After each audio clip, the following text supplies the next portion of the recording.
Hi guys, welcome back to our channel. So in this guide, I'm going to show you how to delete the base plate in Roblox Studio.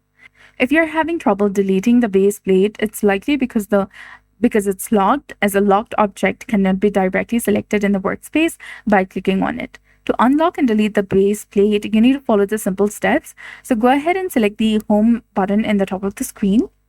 Now hover to the right side of the screen and there you'll see the option of Explorer and Properties. In the Explorer window, under Workspace, click on this icon right here. And from the drop-down menu, select the base plate option. Click on it. And in the Properties window, scroll down and find the locked setting.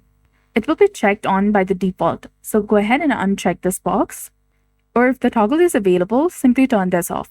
Now that it's unlocked, you can select the base plate and its edges will turn blue when selected.